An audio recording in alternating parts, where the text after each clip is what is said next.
Ça nous arrive dans la vie parfois de dire « Ah, je peux pas ». Ça m'arrive aussi parfois de dire « Ah là là, j'ai pas les moyens financiers pour réussir ».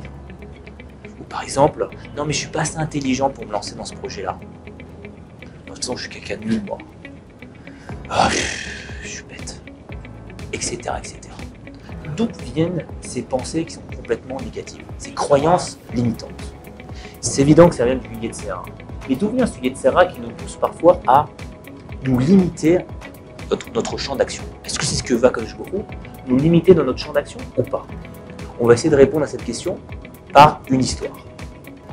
C'est l'histoire du jeune Eliezer. Eliezer était le fils de Urkenos. Urkenos était un grand personnage qui est ramené dans le Talmud, qui faisait partie des trois plus grands riches à l'époque, juste avant la destruction du temple. Et ce personnage-là, il voit son fils, donc il avait beaucoup de terres, donc il y avait beaucoup d'employés, d'ouvriers qui travaillaient pour lui, et il voit son fils en train de pleurer. Qu'est-ce qui se passe, mon fils? Pourquoi tu pleures? Est-ce que parce que la terre que tu travailles, elle est difficile? Tu veux travailler plutôt, tu es dans les montagnes, tu veux travailler dans les plaines? Et le fils dit non. Il dit bon, je vais quand même te changer. Donc il le change d'endroit et le fils il continue à pleurer. Mon fils, qu'est-ce qui se passe? Est-ce que tu n'aimes pas travailler la terre? Tu veux travailler dans la marchandise? Dans un autre point? Non, c'est pas pour ça. Donc qu'est-ce qui se passe? Dis-moi ce qui se passe. Il dit voilà, je vais étudier la Torah. Vu l'âge que tu as, tu veux étudier la Torah, mais c'est trop tard. C'est trop tard. Ah si, je vais étudier la Torah, je vais te... Vas-y, continue à travailler. Etc. Jusqu'à un moment, qu'est-ce qu'il a fait? Le jeune Eliezer, qui avait déjà peut-être plus d'une vingtaine d'années, il a pris ses affaires et il est parti. Sur la route, donc il était en pleurs, quand il fait sa route, il rencontre Eliyahu Hanavi. Il lui explique son problème. Qu'est-ce qu'il lui dit, Eliyahu Hanavi? Il lui dit, tu sais ce que tu vas faire? Tu veux étudier la Torah, toi? T'es sûr? Tu vas aller voir Rabbi Yochanan ben Zakkai. Alors, il faut imaginer, Rabbi Yochanan ben Zakkai, c'est pas le petit rabbin du quartier. C'est le Gdolador. C'est ce que tu vas faire, tu vas voir le grand de la génération. Déjà, c'est bizarre que Eliyahu Hanavi lui donne ce tuyau-là. Ouais. Il y va, il se dégonfle pas. Vous imaginez, aujourd'hui vous voulez voir un gadol, vous devez taper à sa porte, vous vous asseyez, il arrive, il s'assoit là-bas, et il commence à demander auprès de Rabbi Yochanan ben Zakkai, qui dit, bon écoute, ok, tu sais faire le schéma? Ah non, je ne sais pas faire le schéma moi. Bon, il a compris qu'il était vraiment, il connaissait rien. Il dit, mais tu veux étudier? Ouais, vraiment? Ouais. Ok, regarde, je vais t'apprendre à l'Alphabet, je vais t'apprendre tout le ABC de la Torah. Et il commence à s'asseoir, il commence à tout lui apprendre. Il dit, bon, c'est bon, maintenant tu peux retourner chez toi, tu connais ce qu'il faut, les rudiments de la Torah, tu peux être un bon juif, vas-y. Ah non, mais je vais étudier la Torah. T'es sûr que tu veux étudier, etc. Il commence à lui poser des questions, il dit, ouais, je suis ok. Il dit, bon, ok. Il commence à lui apprendre les 5 livres de la Torah, Torah écrite, Torah orale, et tous les commentateurs. Il a terminé. Il dit, bon, c'est bon, maintenant tu connais tout, tu peux te débrouiller, t'es un rave, t'es un bon rave, etc. Il dit, non, mais c'est pas suffisant. Je vais apprendre encore davantage. À la fin, il a tellement étudié pour prochaine. Lui, c'est devenu, qui c'est, vous savez c'est qui? C'est devenu l'enseignant, le maître de Rabbi Akiva. Ici, il y a plein de questions qui se posent sur cette histoire-là, elle est très belle, très jolie. C'est premièrement, ton fils il veut étudier la Torah. Tu sais c'est quoi l'importance de la Torah? Pourquoi tu veux pas qu'il étudie la Torah? Deuxièmement, pourquoi faut que Eliyahu Hanavi se dévoile, lui dit bon, on va voir Rabbi Yochanan ben Zakkai. Peut-être il pourra t'aider. Ouais. Et dernière chose, on voit que lui, quand même, il s'accroche. Laisse tomber. Tu t'accroches autant. En fait, il faut comprendre que le père, quand je vous dis qu'il était rave, il a compris que son fils, attends, je te vois, franchement, t'es pas doué.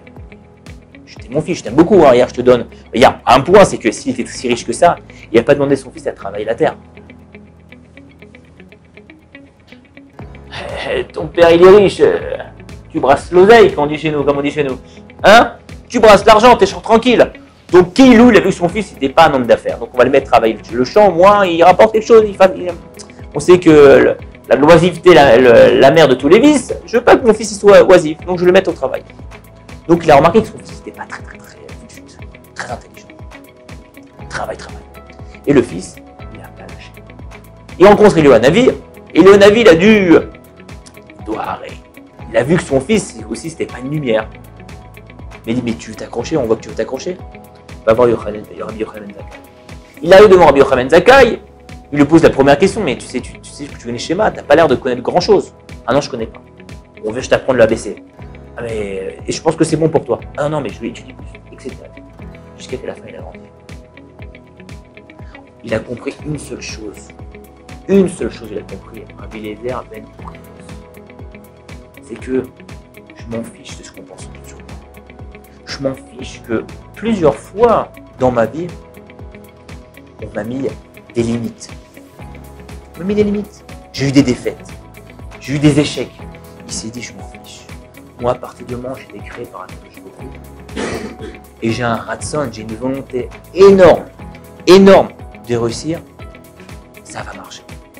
Et remarquez, je répète ce que je vous dis tout à l'heure, dans tout projet, je réussis. Bon, après, bien entendu, j'ai la célébrité parfois, j'ai la richesse, au Hachem, j'ai réussi à acquérir même la Torah dans tout ce qui est spirituel. On ne le fait jamais, ouais, pour des raisons, on va dire, complètement terre à terre. Je le fais pour 3 points. 3 points essentiels. Et si vous respectez ces 3 points-là, ça va dans votre vie, vous allez avoir la tzlach. Je fais pour 3 choses. Ahava, par amour. Remarquez que quand on veut faire plaisir, par exemple à nos parents, ou par exemple à notre femme, même si on n'est pas capable, même si on n'a pas assez d'argent, par amour, on va dépasser ses limites. Ces limites, ces croyances limitantes, ces limites imaginaires qu'on s'est mis dans la tête. Deuxième point, c'est la tchouka, la passion. Je suis passionné de quelque chose, je vais jusqu'au bout. Combien de rabbins on connaît, on nous raconte des histoires qu'ils étaient bouchés, comme là, Rabbi Eliezer ben Poukinos. Et quand j'ai la passion d'une chose, ça marche. Pour vous qui aimez le football, combien on voit de footballeurs? Ah non mais je peux pas, je suis passionné de foot. Tu joues comme un pied, je me donne à fond, je suis passionné de foot. Et à la fin, qu'est-ce qui se passe? Ça marche aussi. Deuxième point, amour, passion. Et troisième point, c'est l'enthousiasme. Donc là, quand on a de l'enthousiasme, on réussit tout. Pourquoi? Imagine, je vous parle d'un super projet extraordinaire. Regarde, je voudrais que tu participes, etc. C'est magnifique, ça va aider beaucoup de gens, etc. avec plein d'arguments.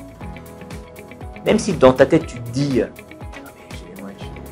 je me fais projet, moi je suis pas très intelligent, moi je sais pas écrire, moi je sais pas ci, moi je sais pas ça, moi je suis pas capable d'aller voir les gens, je sais pas. Être là, vous, qu'on t'a donné cet enthousiasme-là, tu dis, ouais, allez, je signe, ok, je suis partant. Être là, vous, on y va. Parfois, avec vos copains, vous vous chauffez peut-être pour venir à l'Eshiva. Ouais, c'est à l'Eshiva toute la journée, tu dis du matin au soir. Mais par la là, vous, par l'enthousiasme, on est prêt à dépasser ses limites. Et c'est ce que nous raconte cette histoire. Amour, passion et enthousiasme. Si j'ai un de ces 3 points-là, j'ai réussi tout dans ma vie.